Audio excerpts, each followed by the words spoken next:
Hello and welcome to Beyond Art, the podcast for artists that need motivation, inspiration, or just white noise while they work. Today we are starting the second episode and the first one with a guest. Just a heads up, we recorded this previously and I lost all recordings. So if you feel like it isn't as natural, that is probably why. Today we are joined with Filip Kevin Phanalasy, who is a writer but also my brother. You can introduce yourself. Welcome. Thank you for having me again, Nicole. I am here because I'm a writer, currently in my last semester, last year of my major in creative writing at Concordia for my Bachelor's of Art. And I'm really excited to talk about my craft. So I think a question we can start off is how would you describe your practice and what does it entail? In a way that there's a lot of different avenues in writing. Like there's from what I know, there's poems, screenplays, journalism. There's also the basic authors we know that write fiction or even nonfiction. So, where do you place yourself within that? I think as a writer, you have to see all of these different mediums, forms as specific kind of writing in the sense that they all have different characteristics and different purposes. I think you can kind of separate it into two ways, where one is you want to inform the reader of information, while the other one is you want to express either a story or yourself. And if you want to visualize it better, it would be to inform would be more writings that are academic or journalism or essays, even textbook manuals for school. So you have to keep in mind what your purpose is as a writer. I think when you take a step back and you look at writing, a writer pretty much dabbles in all of those fields and tries to hone their craft, and eventually they obviously have their favorite forms of writing. So I talked a bit about the academic section, but there's also the creative forms of writing, which is what I'm studying right now. I think a good way of presenting it is how I was introduced to it when I started my bachelor, where in the program you have the option of choosing between two out of three. So you had playwriting, you had poetry, and you had fiction.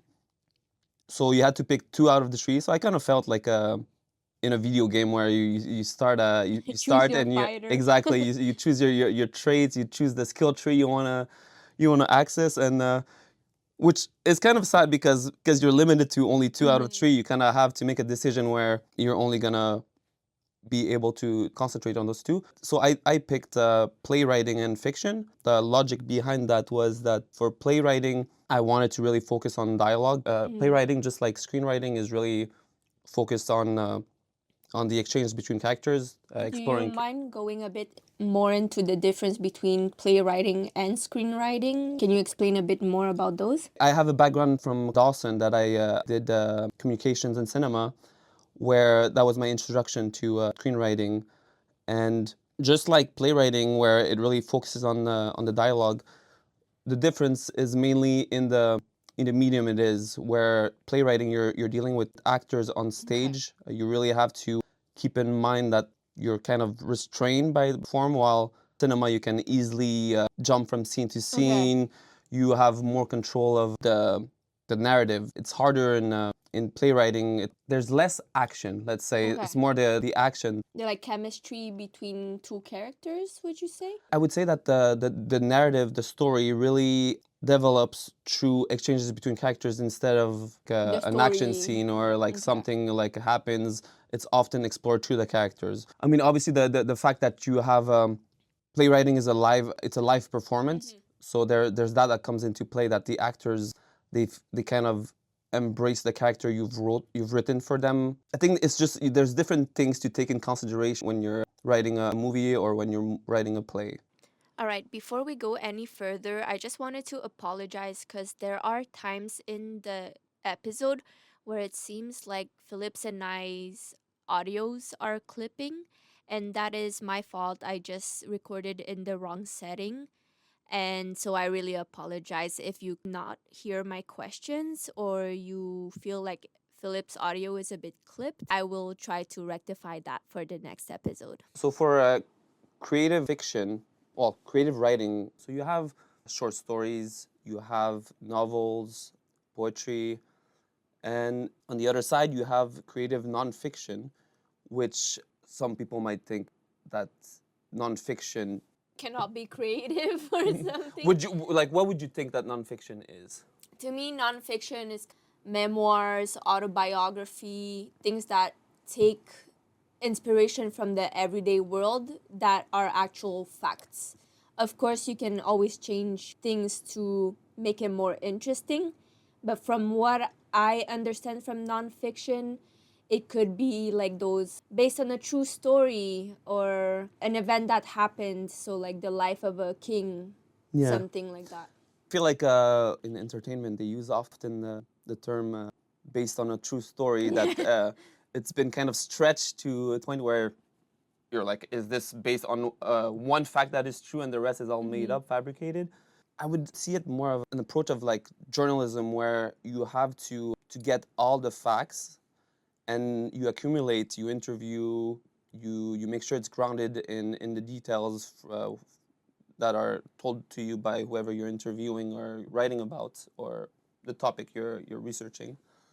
And I guess you use your creative voice to shape that story, find a structure that will help elevate the story you're trying to tell. On the topic of creative nonfiction, I remember when I took the class, I wasn't sure what to expect, and I feel like this connects to a lot some of the questions you raised about writing.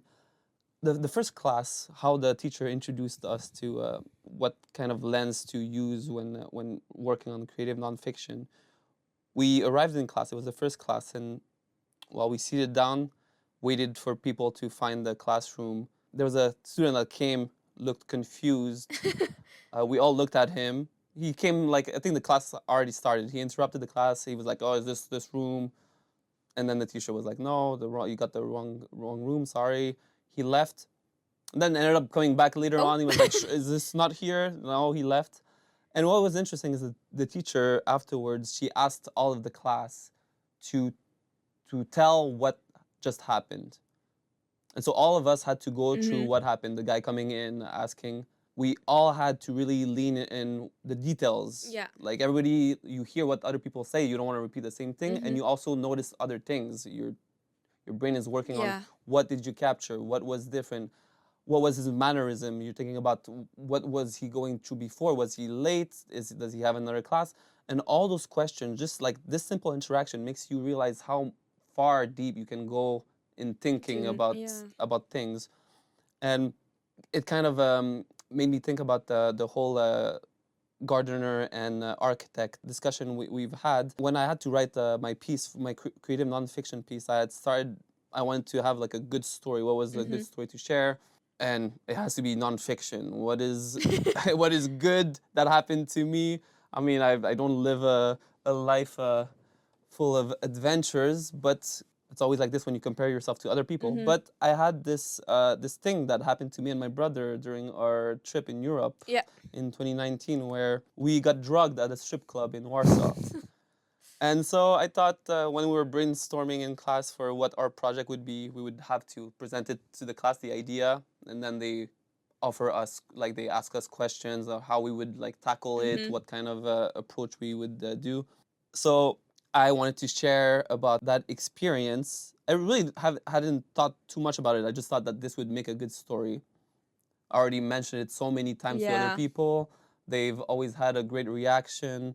I mean, it's so intense. And so simply just writing about it, I slowly realized that, I didn't realize, I was doing kind of the gardener approach where I was just writing what was coming to me, what I wanted to write about the story.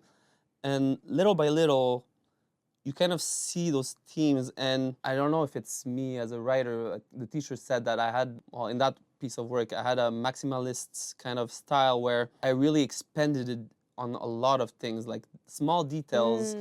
I would explore further. And my piece almost became biography. Where on just one event. Yes, where I started, like, I didn't want to start the story in the strip club. I wanted to start it on my way to visit Nulit in Belgium. He had moved from Montreal to Belgium to be with his ex at the time. They broken up. So he was coming back at the end of the summer to Montreal, and I was coming to see him for the first time in a year.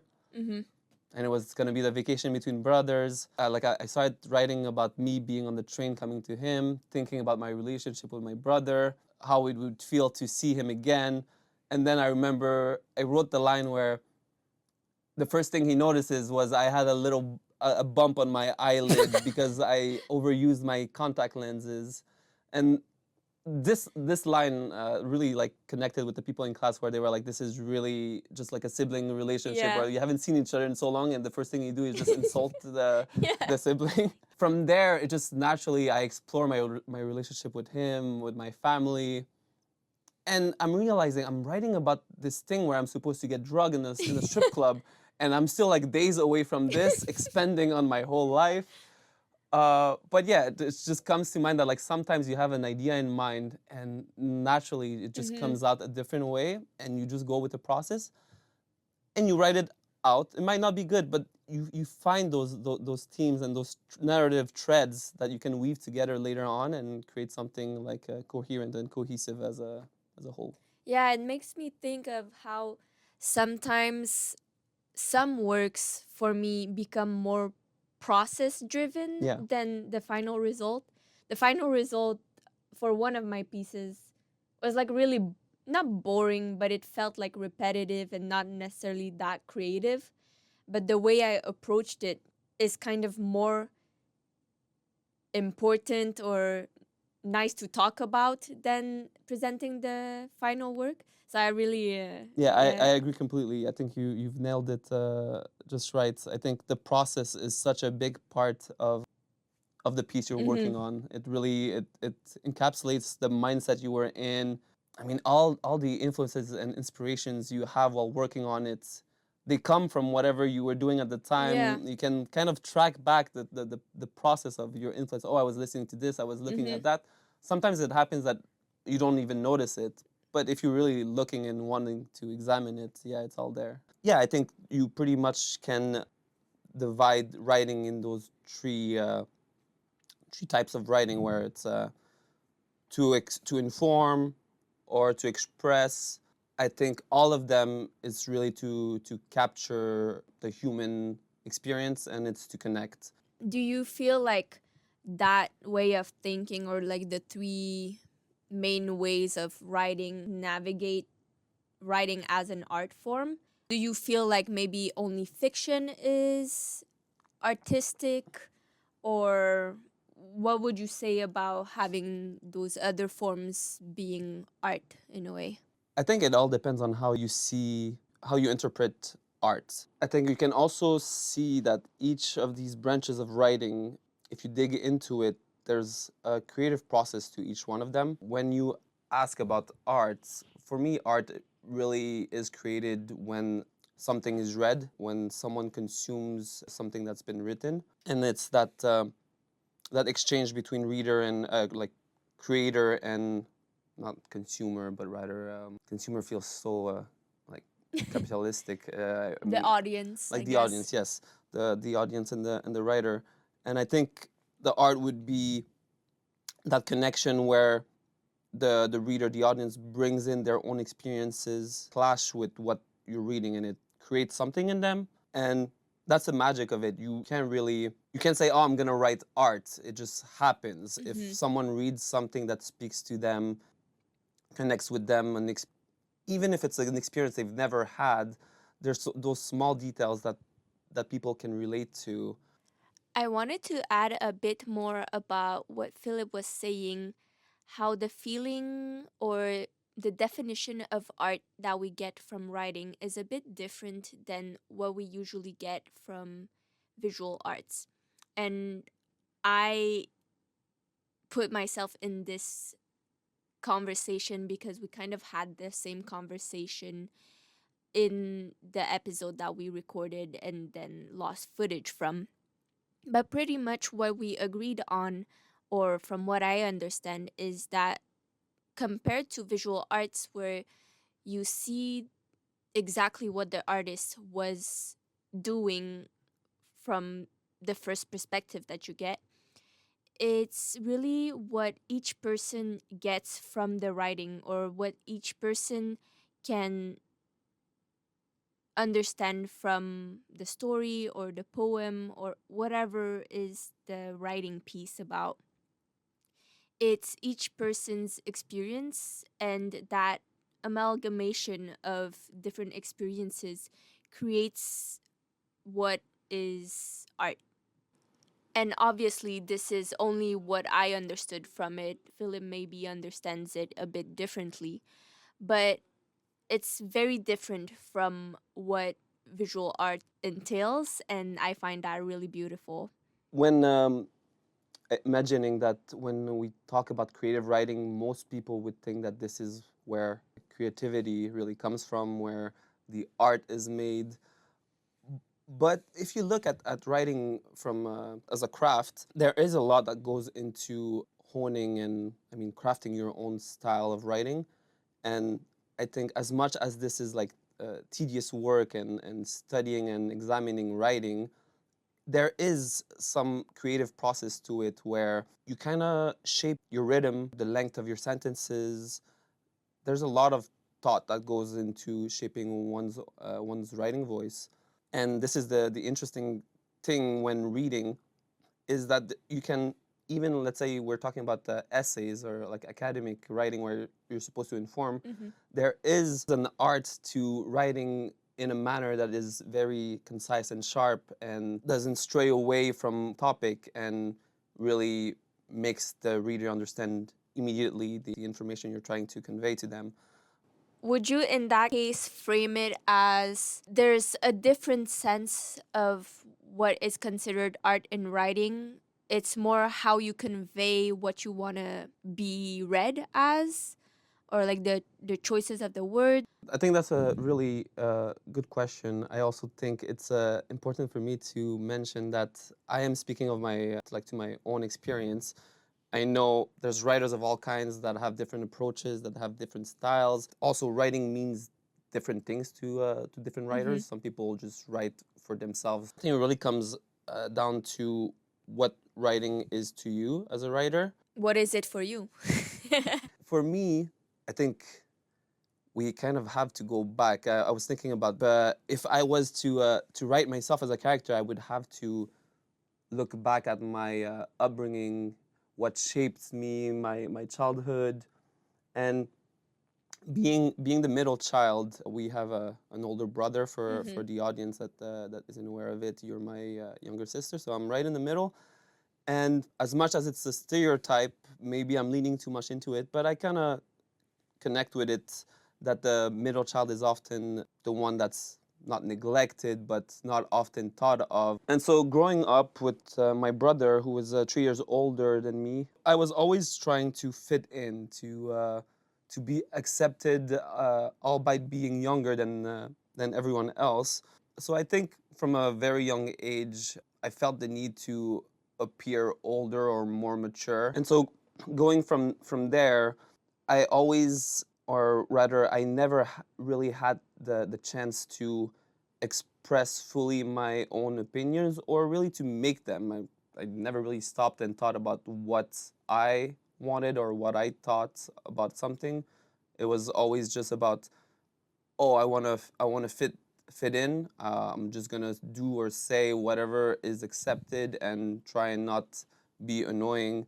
Or maybe even just follow the footsteps of our older Yes, brother. yes, yes, exactly. And I think maybe in some kind of way that I felt like these feelings inside of me maybe felt suppressed, and I needed an outlet, and I found it in writing. And I think this is where it really started. I found this craft form of expression that didn't really rely on others, on the outside world. I think there's this beautiful thing about you and your own mind doing whatever you want. You pick what topic you want to talk about. There's also the concept of editing that I love so much. Right now, we're doing this podcast. It's in person. We're talking, having a conversation, and like I love conversation. I love sharing, connecting with people.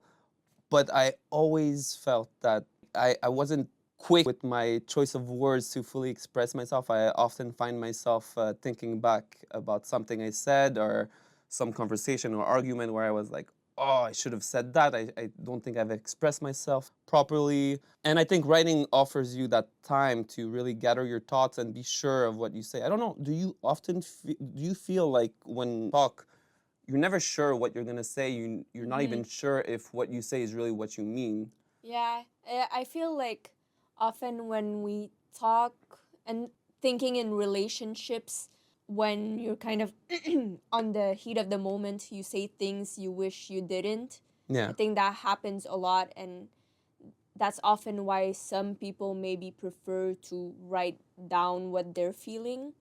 I think writing allows me to really gather my thoughts and understand where I'm coming from, understand my thought process. Just like I would study or like do writing exercises when I'm working on a character to understand how they would react in a certain scene, I'm trying to understand myself. And I think writing, it's also like, I mean, it's cheesy to say, but it's a journey to self-discovery. To, I think, to be able to write about something, you have to understand it. And that's like the childlike curiosity that we have when we're younger, when we are asking questions, trying to understand the world.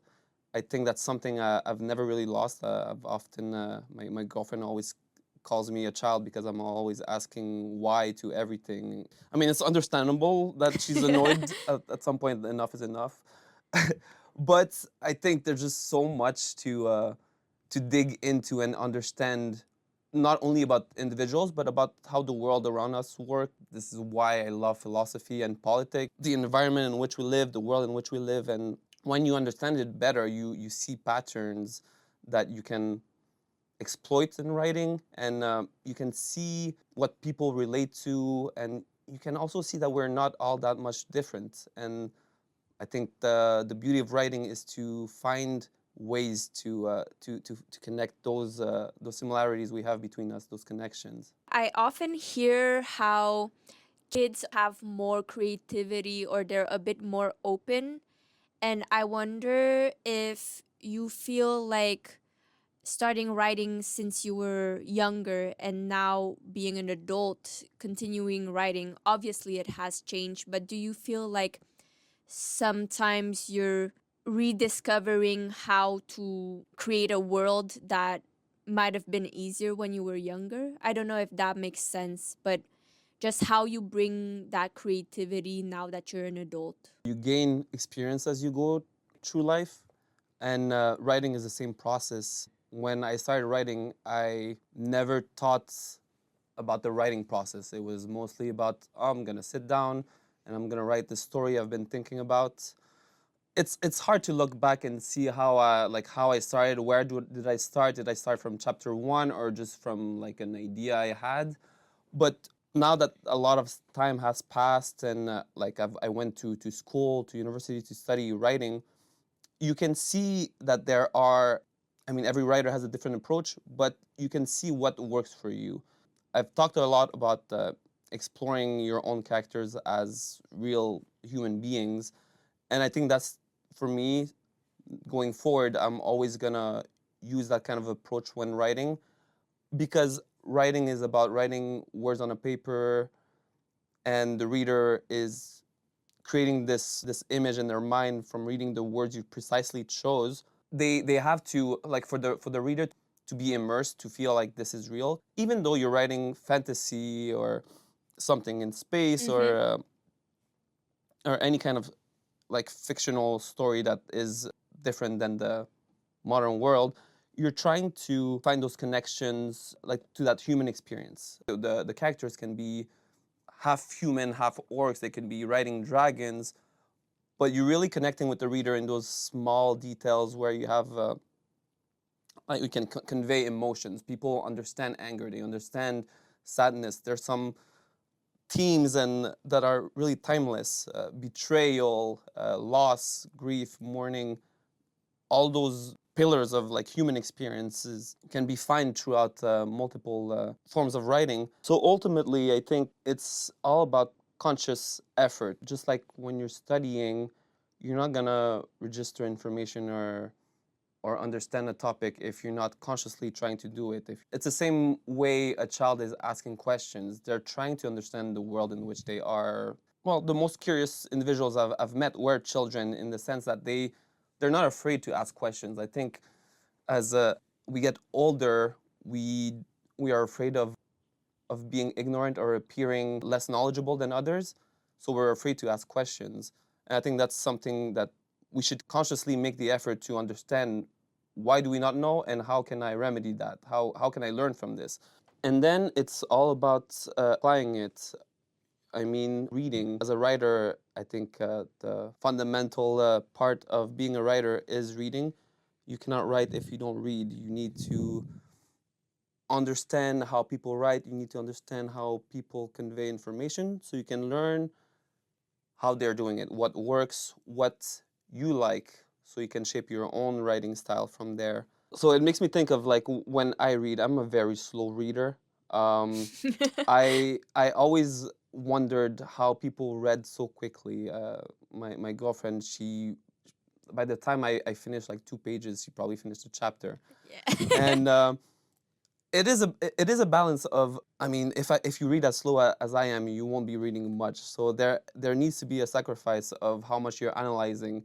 Maybe you need to, I have to make a conscious effort to sometimes read faster, and that if I need to reread it to analyze Mhm. how a sentence was structured, how ideas were strung together to bring up something else. I think just like asking questions, we're on the topic of like a child curiosity. I think the same thing can be applied when you're analyzing the works of another writer, especially from the perspective of me trying to, let's say, sharpen my skills as a storyteller. You need to be able to think that the writer there was a purpose to the decisions they made. We say that writing is an art of creation, but you can also see it as a kind of destruction, all the words you didn't choose to express yourself with. But when we're talking about art, there's also like another level to it, where was the writer's mindset at when he was writing this. It's why there's a whole field of literary studies that you can study. There's so many branches. There's literary theories of how to interpret certain works of art depending on their time period, what movement was happening, cultural movement was happening at that time, what influenced the writer in that period. And so you can see, I think I kind of fell in love with reading works of writers and then digging deeper in that artist, in that writer's life story. This really happened when I was mentioning earlier that writing is a way of expressing yourself, and that I connected it with it being the middle child and having found a way to express my thoughts. But at some point, I think reading works of like well-renowned writers, I came to the conclusion that I would be lying if I said that I had something of value to share at the age I was when I was starting to dig more into the world of writing. I think something clicked where I realized that I needed to consume as much as possible, so I can refine my opinions and have something of value to say. I realize that a lot of people don't do that. They don't Mhm. critically think about various stuff. I mean, there's so much going on in life. There's so many Yeah. distractions. There's you got to work. You have a family. You have children. My goal was really to find my voice and my opinion, to be able to give something of value for the people that don't have the time to do it, and to share that information, to share that knowledge I've learned through different lenses. And yeah, I think this is what really brought me to writing, and my passion for not only like writing but writers in general. Seeing how it's a very solitary act, and knowing that throughout time individuals from all over the world like spend so much time by themselves writing something, and I think I really connected with that. Yeah, going back to what you were saying on reading the writing of other authors and kind of shaping your own writing through that, it really made me think of the difference between visual arts, which is what I could do more, and writing. I feel like for visual arts, it's within the name. You have something that you see that you can base yourself off, and you can kind of see different styles just through looking at it, or even through the mediums that someone uses. So either charcoal or painting. But for writing, I think it's really important for a writer to consume different writings, books, types of storytelling, because that's the only way they can express themselves and kind of differ from other writers. I was wondering, by reading from other fellow authors, whether it's historical authors or even nowadays, do you feel like you made a step by achieving your style? And how do you think that expanded through the years as you consume more writing? I love the question. It's such a packed question. I agree that you would strive to consume like a variety, a plethora of different writers. But I guess it really depends what your purpose is.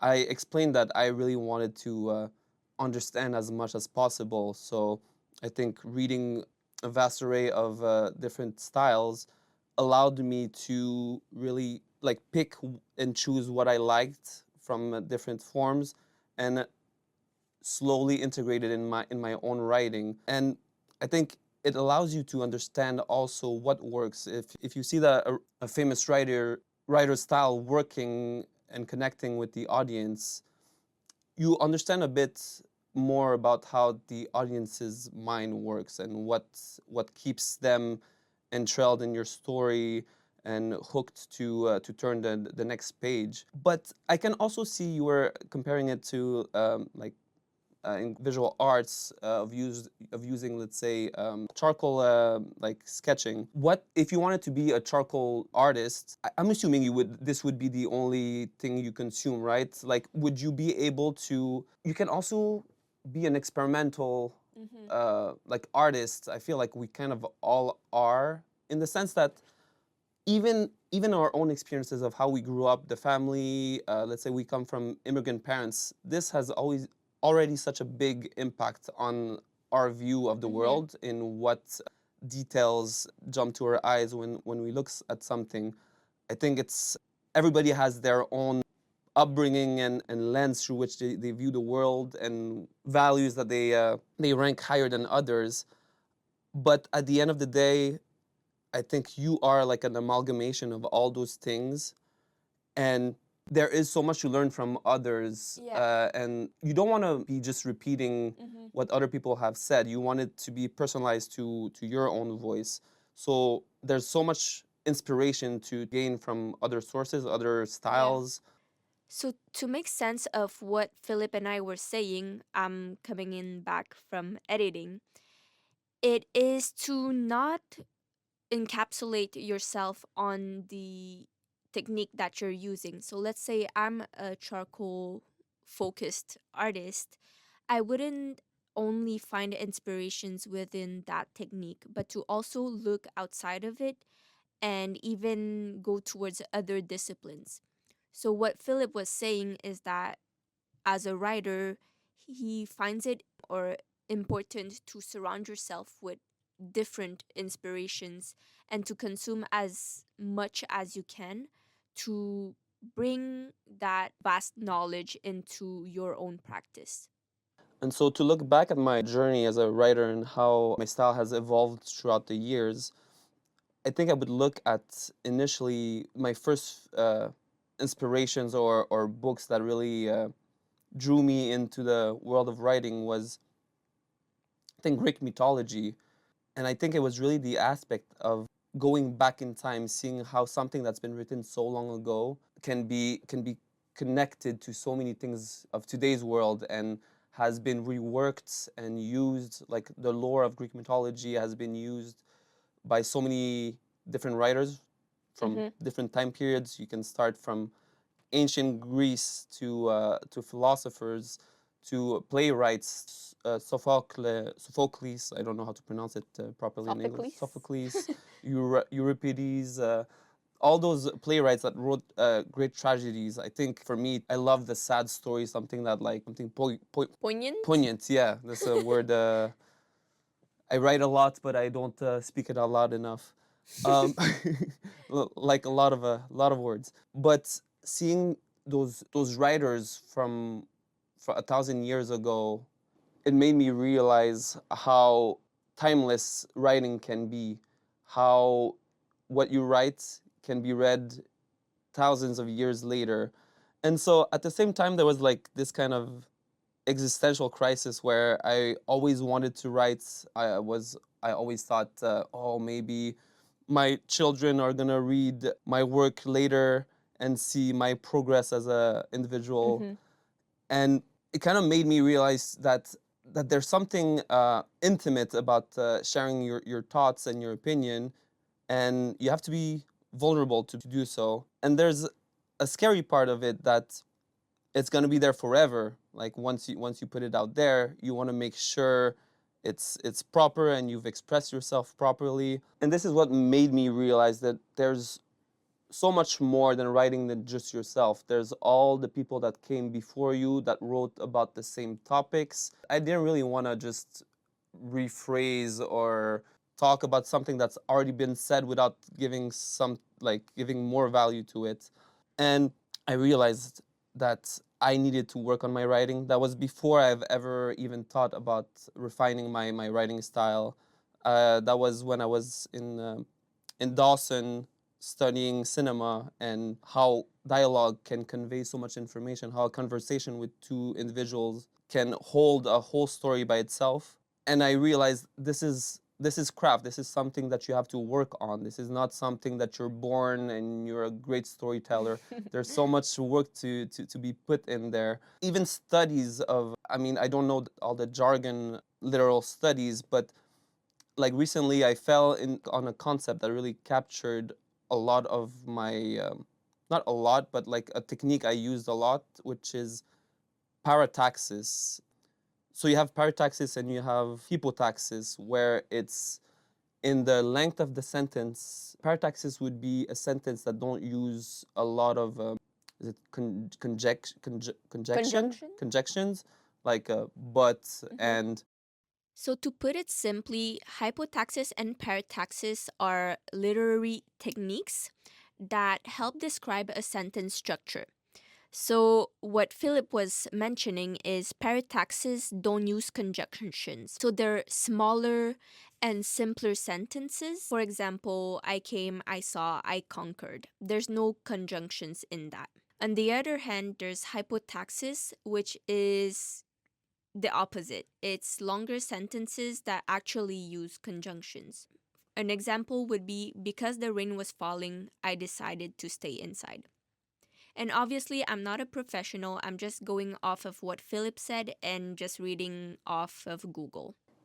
And following working on my screenwriting at Dawson, it really sparked that interest in wanting to refine my writing. And so I signed up, I remember, for a like screenwriting contest. There was a Mm-hmm. NYC Midnight where a bunch of writers from all over the world would sign up on this sort of challenge competition where on a certain date you would get a topic, a character, and a genre, or maybe an object, and you would have to write a short screenplay of, I don't remember how many pages it was, maybe 10, 15.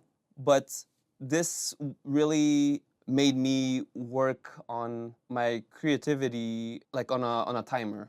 Following my time at Dawson, I didn't immediately go to university. I was in a place in life where it was hard for me to accept that I had to pick where I was headed in life, what field of what career I would Yeah. choose. And like all my friends went in marketing or in business or in accounting, and I just couldn't accept that. I was impressed by how people could be so confident, or how they would, yeah, I guess, accept that this is what they needed to do to spend the 4 next years of their life studying in that field. So I think for a while I just got the odd job, I traveled, I gathered as much experience as I could. And looking back, hearing from teachers that were saying that you really have to get out there, live life, because if not, you don't really have anything to say. You don't have those experiences to go back to. And eventually, I think it led me to realize that as much as I loved writing and the solitary act of writing, I would always suffer from imposter syndrome, and I think this is something that a lot of artists can relate to, Yeah. and maybe not even artists. I think I just think a in lot of life, people, yeah. feeling like you don't belong, feeling like you're missing something, that other people have something that you don't. It makes sense as a writer who's pretty much written only for himself and not shared a lot of his work to be self-conscious about their writing, and so I had to take that step, and I accepted eventually that even though people said that a bachelor in art would lead to probably zero career or working at the McDonald's or Yep, heard that. yeah, but I accepted it because I think there was always that pressure from my parents that have came here and wanted to give me proper education, and I know my dad and my mom too wanted me to go to university, and I couldn't bring myself to go to university for something I wasn't passionate about. So I ended up being accepting that, okay, I'll go get my Bachelor of Arts in creative writing and we'll see where that goes. But I really went in with the intention of not finding a job or having that diploma to secure my future, but really as a writer to how can I get as much of the resources that they have. So this brings me to coming into university, picking between playwriting, fiction, and poetry. Picked playwriting and fiction. The reason being that I love poetry, but I've often felt like my writing was poetic already. So I already had that interest where I could research it by myself. I ended up taking outside of the required courses, I took a lot of poetry classes as well. Okay. So I could do this on my own time as well. And they're not mutually exclusive. All of them lean into each other depending on what topic you're writing about, right? Definitely, it crosses from one to the other. You style of writing, my prose, like when I write like a novel or a short story, or even my plays, I've often heard back from my classmates, and this is I think this is the reason to go to university to do workshops as a writer is really to get the feedback from other Yeah. writers. But my style has often been described as poetic. I think I've really worked on the structure, like the flow of my writing. There's all those concepts. Again, the jargon, I like alliteration, like Yeah. the usage of consonants and vowels, and how it flows, or like the rhythmic patterns of it, how you read it out loud. Like reading out loud is very important. Something that playwriting really brought forward to me. Like when you write a play, you write characters that have an exchange, but when it's actors reading it, like when we're in class and we're reading my play, everybody has a role, and you can see how sometimes your writing doesn't translate to like a live performance properly. So you have to take into account how people usually talk. When we talk, we don't always talk in full sentences. Yeah. We often cut each other off. So there's a lot to extract in that sense. To bring it back to the question, like to one of the questions initially, was how it shaped my writing as I grew older. And I think going to university really helped me get past that imposter syndrome. I think hearing back from people in the same field as me, being able to bounce off ideas off them, seeing what works, what doesn't work. Because it's one thing when you ask a family member to read your work, they haven't refined their eye to see the same things, right? And it's not that there's nothing, there's something of value there. There's definitely something of value because they are representative of the reader, like the audience. But I think it's the same thing when I have critiques on my drawings or my textile work. It's very different showing that where you see the difference between someone that is trained as an artist and then someone that just enjoys art. Yeah. Me showing, let's say, my textile work that I just finished recently to my mom, it was very different hearing that feedback from what I hear in class, where they're like, this technique could have been pushed a bit forward. Yeah. Whereas my mom was like, wow, this is so Yeah. beautiful. I was wondering, Do you feel like personally you would have benefited from having that feedback from colleagues or people that are in the same field younger? I remember a few years back you started your first, I think is your first big novel. I Yeah. think you're still working on it. Hmm. But do you think when you finished that first draft that I read, and obviously I'm not a writer, so do you think you would have benefited and maybe it would have sped up a bit your process if you had that feedback similarly to what you're having in class? I think it's hard to say in retrospect because I would like to say yes, but I don't know if I was mature enough back in Yeah. that like at that time to really grasp what those critique would mean, Mm-hmm. or what I don't even think I knew what writing meant to me at that time. I can already see it in class already. Like I'm talking about the benefits and what I gained from those workshops with my classmates. But there is an age difference in the class too. I am Yeah, one of yeah. the like I think most of my references in the like let's say pop culture or politic references in my play, I've had some comments from students that were like, "Oh, it's hard to connect with it." While my teacher, who's probably like the only one that's like older than me, Yeah. was like, "Oh, this is all like stuff from my generation," because I've pretty much inspired like took a lot of inspiration from our like parents as well. And so I think like like music that was played in the 80s or in the 90s, or like world events like the fall of the Berlin Wall or the end of the Soviet era, all those things, it really depends on whose ears it falls on. Yeah. And like you were mentioning about the difference between someone's that trains themselves to analyze a certain type of art, and someone who's just like The average the Joe. layman, Yeah. yeah, the average Joe.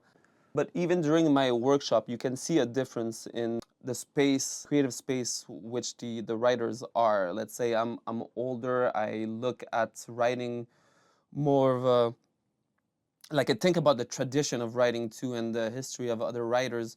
Well, some of my classmates, like they come and they present their workshop and they're like, "Oh, I'm sorry, I wrote it all last night, so like I'm so tired. I'm sorry if it doesn't come true as I intended it." Meanwhile, I'm like, okay, this workshop is like the reason why I'm taking this class. This Mm-hmm. is where I get the feedback. The guy that worked on his play like the night before, there's nothing wrong. At the end of the day, you're not supposed to write for yourself, and it's to your own benefit to improve.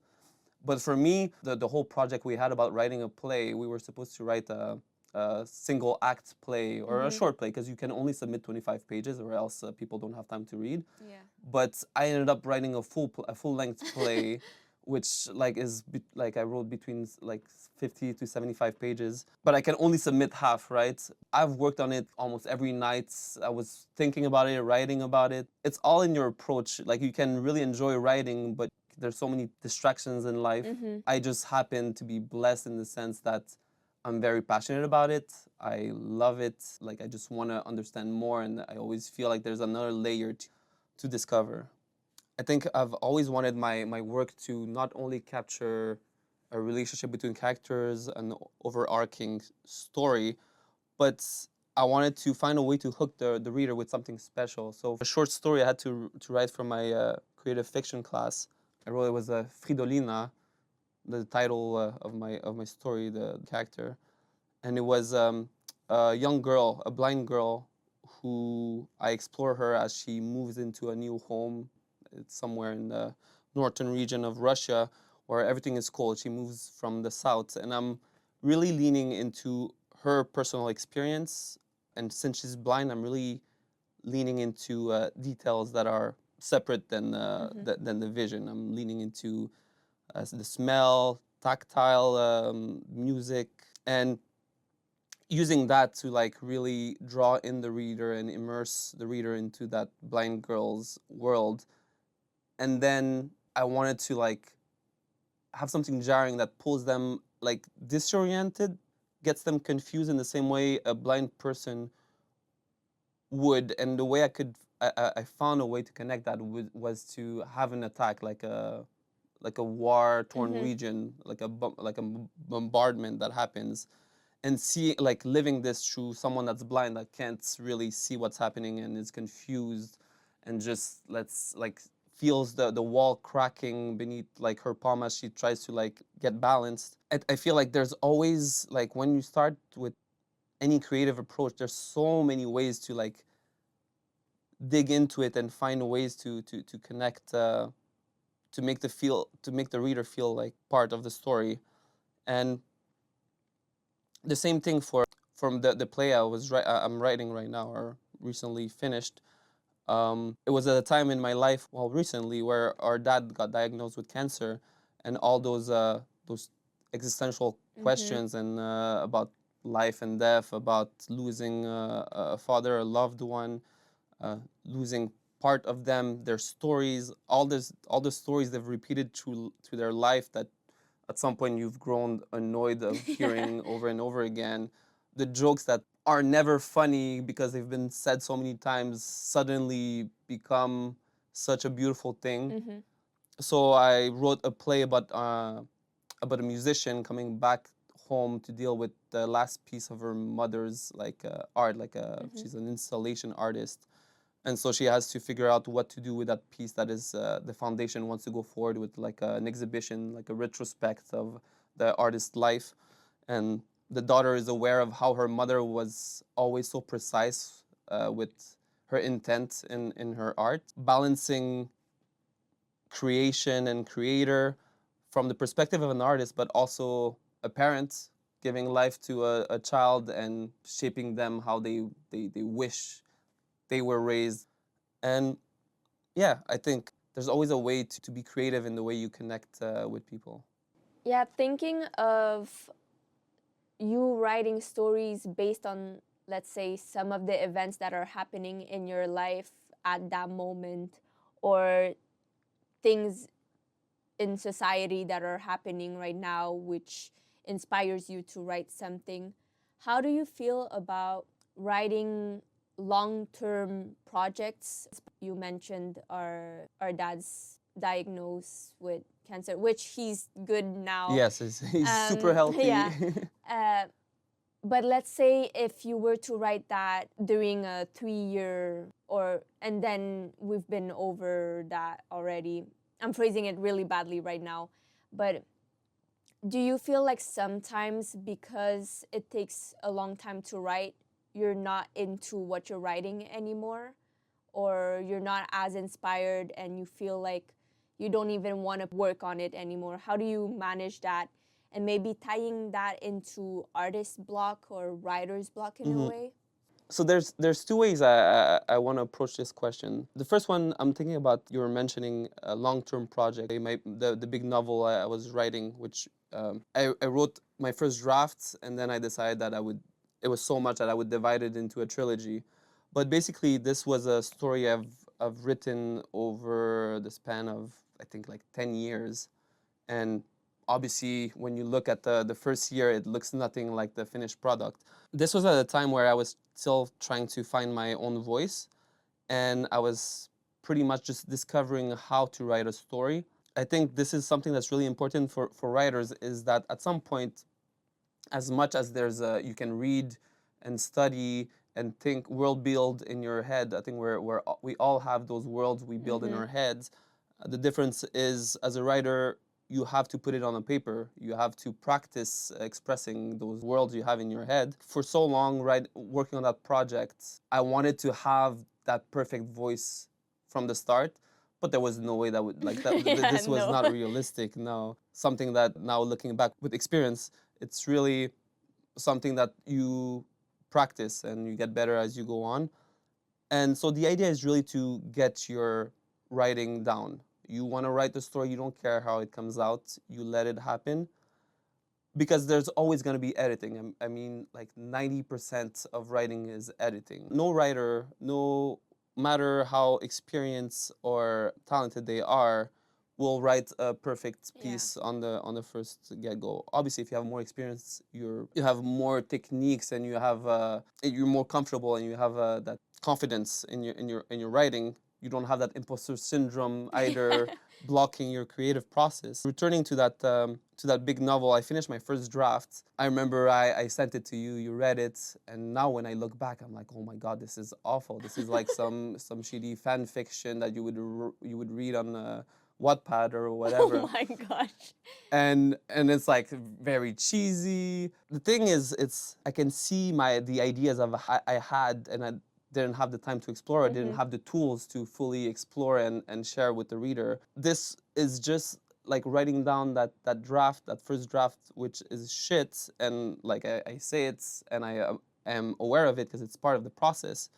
But it allows me to see how my mind works and how I can like refine it and how the reader reads it. And then obviously, when you've worked on something for so long, sometimes, I mean, I don't know if you relate to it as an artist, but when I've worked on a project for so long, I get really tired of it. Oh I don't want yeah. to look back at it. Like, let's say when I finish something that I have to submit for class, I don't want to like touch or look at it for a while because this is all I've been doing for so long that I feel like my vision of it has been tainted by the amount of time it's Yeah, been like going definitely. on it. So I think distancing, taking some distance is always good afterwards. So I think it's normal when you work on a long project that eventually you've been in that world for too long that you kind of get overwhelmed and you don't know anymore what to tackle, what to approach. This leads often to what people would say writer's block, or any artist having trouble finding inspiration, or an obstacle that's impeding on their creative ability. I don't know. For me, writer's block is at the end of the day, it happens when you haven't thoughtfully about what you wanted to write or what you wanted to express. Often in class, the teacher would ask, "What's your intention for this?" You don't need to explain your intention to the reader, but you have to be aware of it. If you're writing a character, you have to know their story so they can work and exist in that world you're building. The reader will notice if something is not clicking. They will catch if a character is acting a certain way when he's supposed to be completely different type of personality. So I think it really comes down to you understanding your own world. And when you have a block, it can mean two things. It can mean either that you're not sure what you're trying to do, which you can solve by more thinking or writing exercises. And when you write those exercises about your character, it almost comes naturally, have those ideas that come out, and then you can find connections between different themes in your story. And this is the beauty of writing, it almost comes out by itself. And it makes me think of the two types of writers that there is. Well, I mean, there's also the combination of both. They always compare it to a penciler and a planner, or a gardener and an architect, which would be, as you would imagine, a gardener would plant a seed, write the character, and let them come to life. They grow by themselves. You give them the events that's happening in their life, and they're reacting to it. And slowly, little by little, your story progresses, and you have yourself a story. Might be a shitty one, might not follow a certain narrative structure, but there is a story in there. There are characters that are real. They have their life. What do you decide to really bring out, to focus on?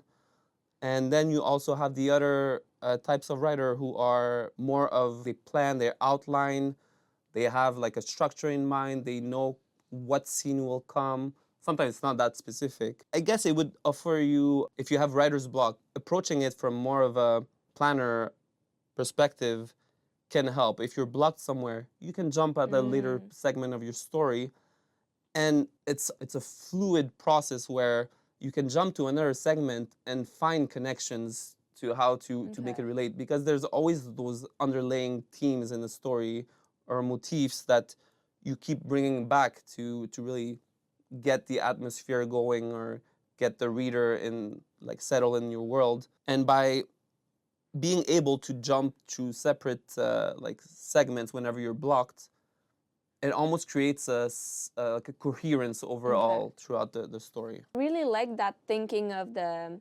gardener architect. And I was wondering, is there one that you consider yourself more leaning towards, or maybe it has changed throughout the years, changed according to the projects you're working on? And how do you go about writing? Yeah, I think it changed a lot throughout the years, and I don't think it was like a conscious thing. I think it was just by osmosis, by living and growing as a writer. I think when I first started writing, it came from within, in the sense that the worlds I built in my head, the stories, whenever I was daydreaming to kill time, make my own characters in my mind and have like return to them whenever I was bored. And eventually you build a story that, I mean, I felt like it was interesting enough to share it with people. In that sense, I feel like an architect, in the sense that I've built up this story in my mind and then it was time to put it on paper. I taught a little bit about structure, but not in the way I see structure now. I understood that I needed to write, so I think in that way the gardener comes in as a balance. I think I would see myself more of a combination of both. And I feel like you wouldn't want to, maybe there's some other writers that really see themselves as one or the other, but maybe it's why I feel like I don't suffer from writer's block as often, would be because I feel like different tools are required for different situation. And also comes down to inspiration, right? When you get an assignment to write about something, when I was doing the screenplay challenges, you go off a few words or themes or ideas, and it ends up being what your brain comes up with, what it thinks it's good, and then you have to let your work breathe. Like, as much as you have like this framing, then you have to let your work speak for itself, as in the characters you decide to put in that story. You understand why you put them in. You understand that they have some kind of a relationship that you want to explore, that there's some themes that are connected, and you feel like, okay, I wanted a story that really deals with loss and grieving. So you set that somber atmosphere, characters that have that have lost someone, and you really bring in that world through them. Like, other than the gardener or the architect, are there some known tools or techniques that you feel you've really embraced in your writing practice? Use them all the time to generate ideas or help yourself write a bit faster? Write faster. Not necessarily faster, but just easier. I think there are some, because when you say tools and techniques, I'm thinking about ways of writing, uh, to uh, to get like some kind of reaction from the reader. I'm thinking about, let's say, Virginia Woolf's stream of consciousness. This is like a technique that she's known for, and I've leaned into it a bit to extract what I could for my own style. And just to explain it a bit quicker, Virginia Woolf's stream of consciousness is a narrative technique that a lot of writers, and her particularly, use to explore the inner thoughts and feelings of a character. So it doesn't necessarily follow the normal syntax or grammar, but it's mostly a way for you to understand what the character is feeling, from what I'm understanding. There's a lot of run-on sentences and a lot of repetition. It's also not necessarily used as an interior monologue, but it seeks to portray the experience of thinking. It brings the reader into all the chaos and the distraction and relays that feeling to the reader from the character. When I say like tools or techniques, I'm thinking of the way some authors play within their writing and adding things to spice up their story. In a way, I've heard, I don't remember what it is, but there's this author that challenged himself into writing a book where he doesn't use the letter E. I don't know if you've heard of that. These are more like challenges, but Yeah. are there anything that you feel like you've integrated into most of your practice? Well, I think studying writing and writing styles, I aim for, like, I have a lyrical poetic prose where I like to use words that have like the same consonants or vowels or repetition. I don't know if I have favorite tools, but they're like it's like you have a repertoire Mm-hmm. of tools, and obviously if you use it back to back to back the same tool, and like it's not gonna have the same impact. I think writing is all about using the right tool at the right moment. The more tools you have, the better it is, because you can bring that draw that reader into that journey without them really noticing. The real magic of writing would be that the reader doesn't notice those techniques, right? They're just going with the flow. This is what like a good rhythm, a good flow is. The reader doesn't have the time to break that connection where they realize they're reading someone's work and that there's an intention behind the repetition of certain words to create an image in their mind.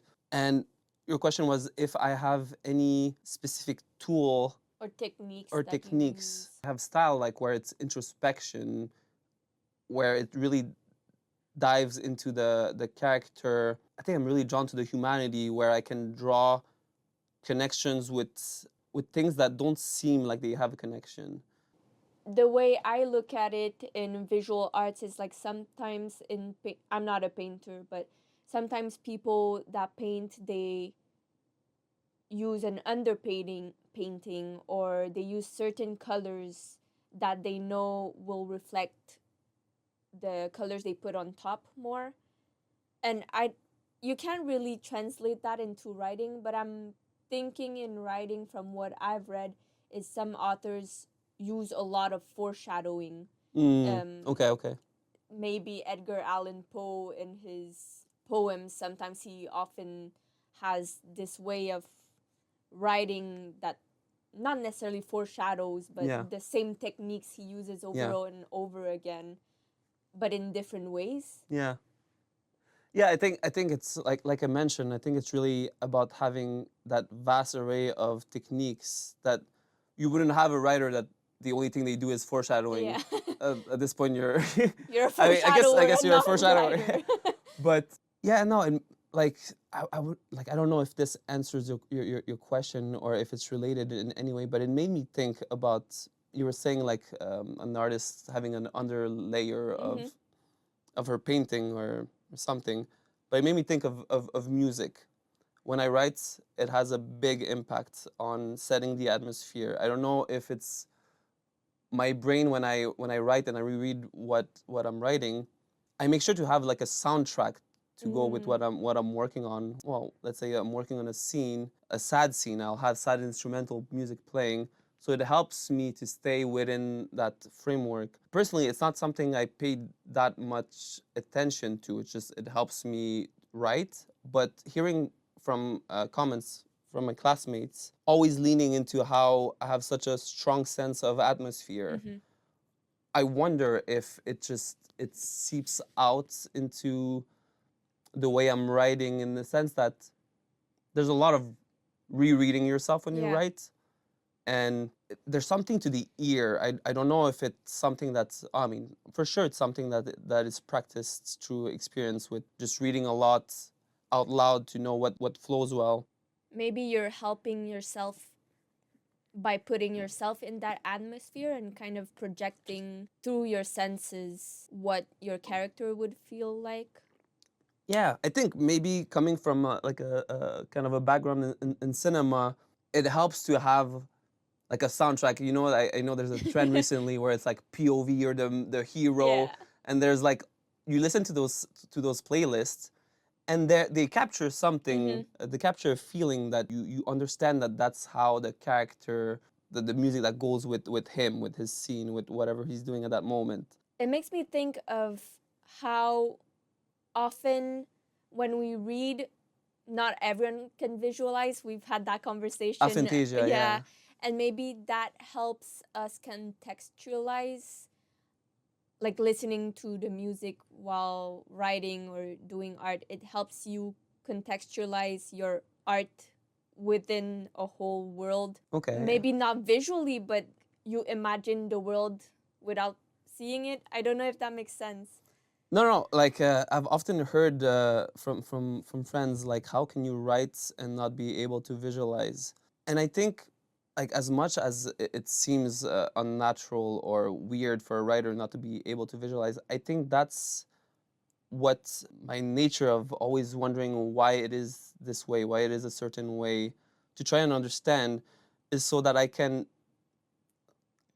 visualize that scene, but if I think about all those details, like let's say it's winter, I think about the snow, I think about the sound it makes when you walk on snow, and you just go with those ideas and it leads you to a certain way where you just pay attention to details. And I think it's something that's you can hone, you can practice, is your attention to details. And I think almost every artist would say that what makes them special is their way of seeing those details, Yeah. right? It's yours expressing what you saw, and we all see different details. Through our conversation, I feel like we've touched upon your different inspirations and things that might have pushed your writing into certain areas. And I was wondering how certain inspiration maybe led you to where you are now compared to maybe before. Up to you. Like anything you feel like strongly impacts the way you write Yeah. or themes. Growing up,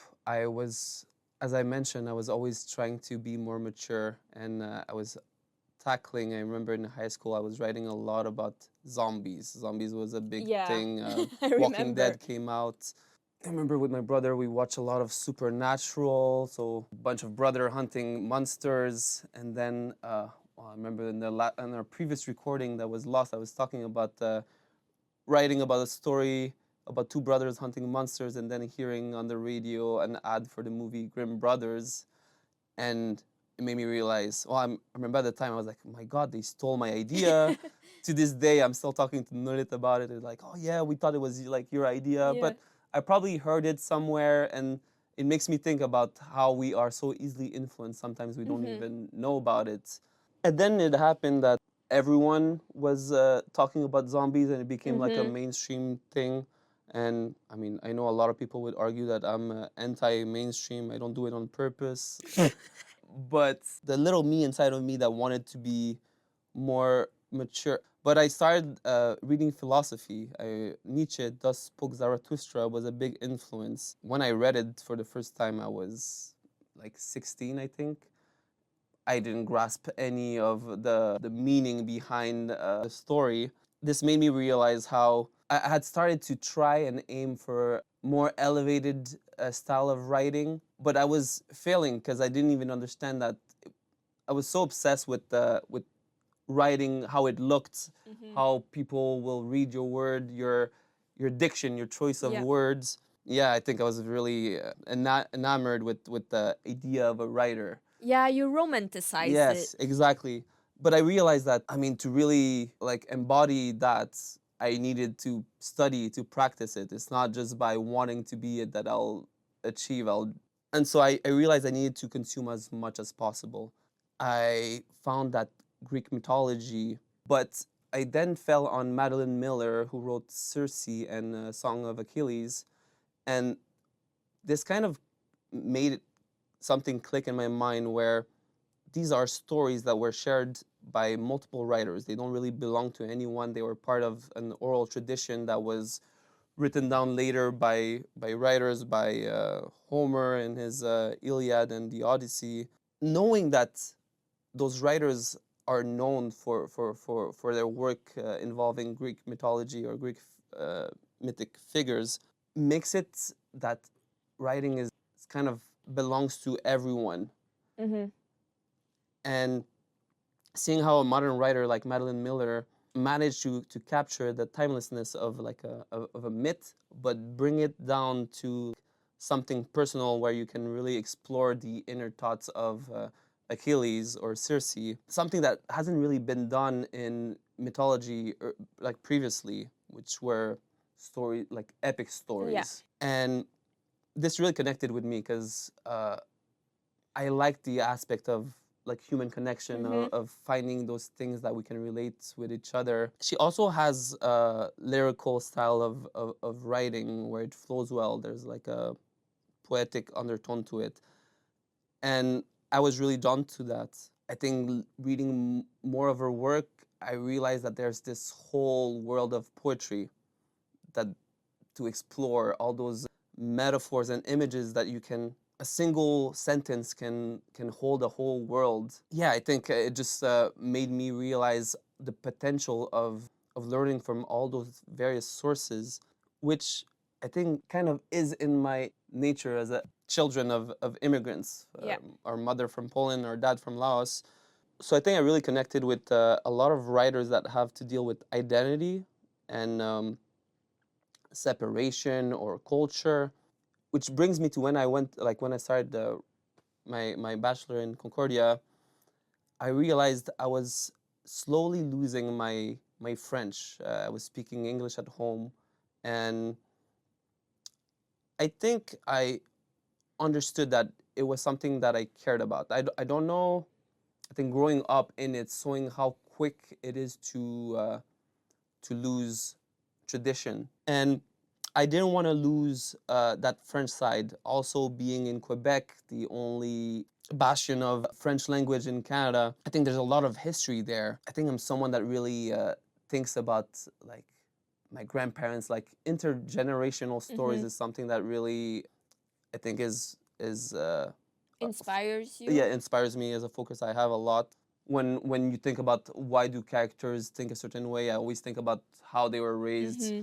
Then we can go back so far back about Yeah. grandparents and how they were influenced. Yes, I took some classes of like French literature classes. So I wanted to know more about Montreal writers, Canadian writers, and I also had I read writers from Haiti as well. There's so much to consume, and you know how let's say I was studying like la littérature des Antilles, and Mm-hmm. how they were taken away from Africa and brought to those different islands to work, and this feeling of being stolen from your land and from your home, from your Mm-hmm. tradition, and seeing it written in books and like capturing the struggle and the pain like of generations, it makes you like understand the power of books and how you can get inside someone's mind and life without Mm-hmm. ever like being close to them or even knowing what their reality is.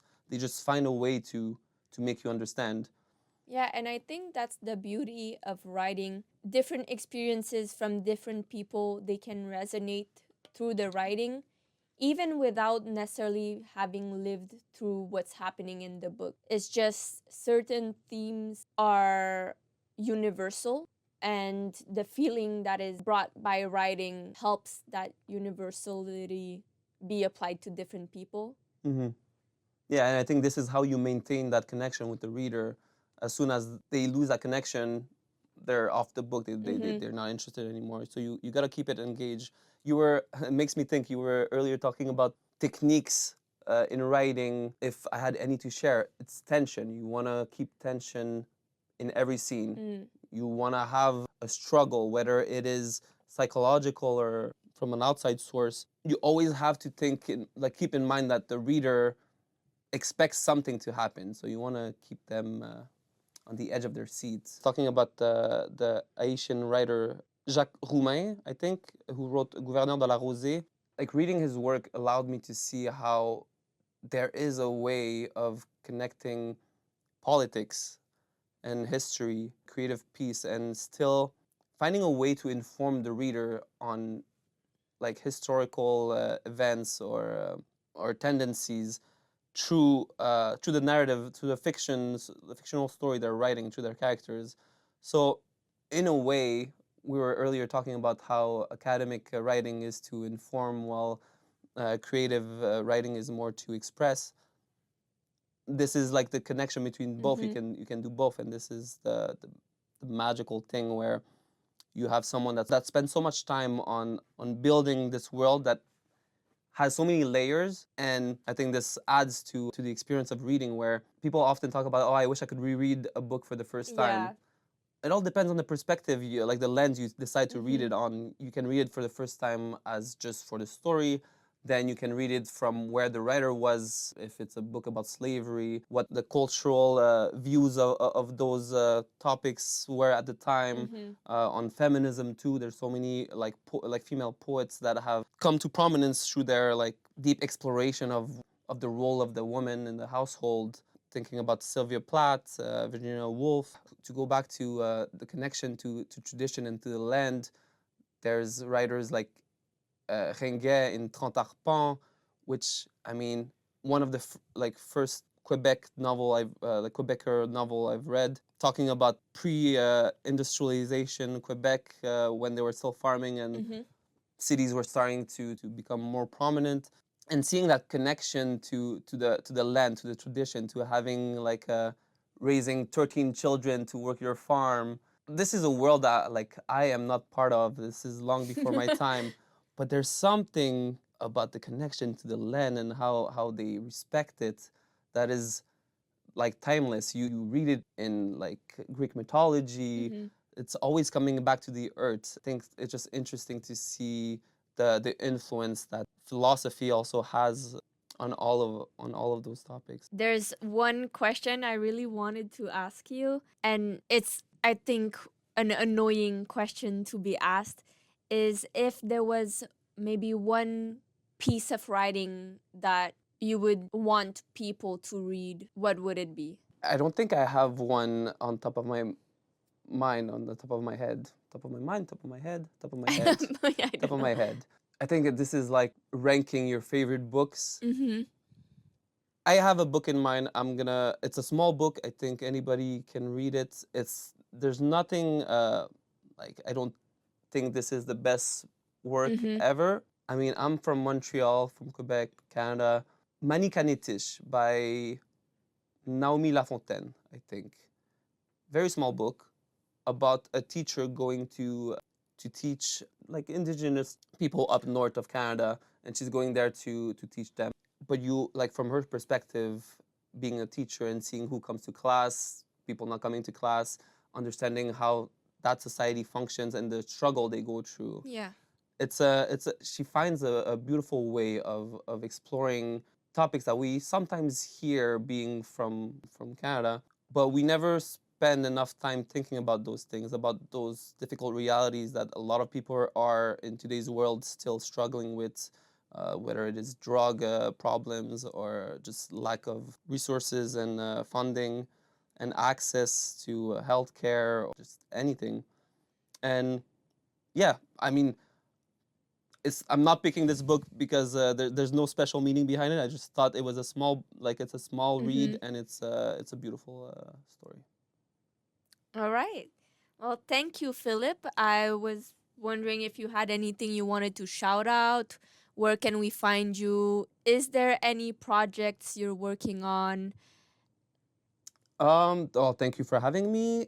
You can find me at Inksomniac on Instagram, or I started a Substack recently where I'll be hopefully posting a bit more of my writing. Leans more in opinion pieces or just thoughts, going through my own thoughts. I think it's at Filip Kevin or Filip Kevin Phanalasy. I'm not even sure of my own I'll be thing. linking it Yeah. in the description. And for my for works, I just finished the draft of my play, so I'll be working on refining this. Maybe I'll be seeing if I can try and publish it. But thinking about it, I worked a lot with music in my play, and then Mm, there's the whole concept of the problem of copyright. copyrights Yeah. that I have to figure out if I can either keep it in or find a way to maintain my story by removing it. But as I mentioned, it's so interweaved. Things are so Mm-hmm. connected that if I remove that, I feel like there's gonna be a hole that I'll have to fill again. But no, my novel that I've been working for for a decade now. Um, I finally am confident in my own voice. I think coming out of university with my bachelor in creative writing, I've never been as confident in my voice, and I'm looking forward to tackling the draft I've had written a long time ago and make it something to share with all of you. Well, we're looking forward to reading it eventually. Thank you again. And with that marks the end of the second episode of Beyond Art. Thank you so much for listening to everyone that stayed through it all. We had some issues with the episode where we initially recorded So if you feel like there's some things that are not in order, or we refer to things that maybe you didn't know about, that might have just been because we talked about it in the recording that we lost. Again, thank you so much, and I hope that you stay to discover what's beyond art.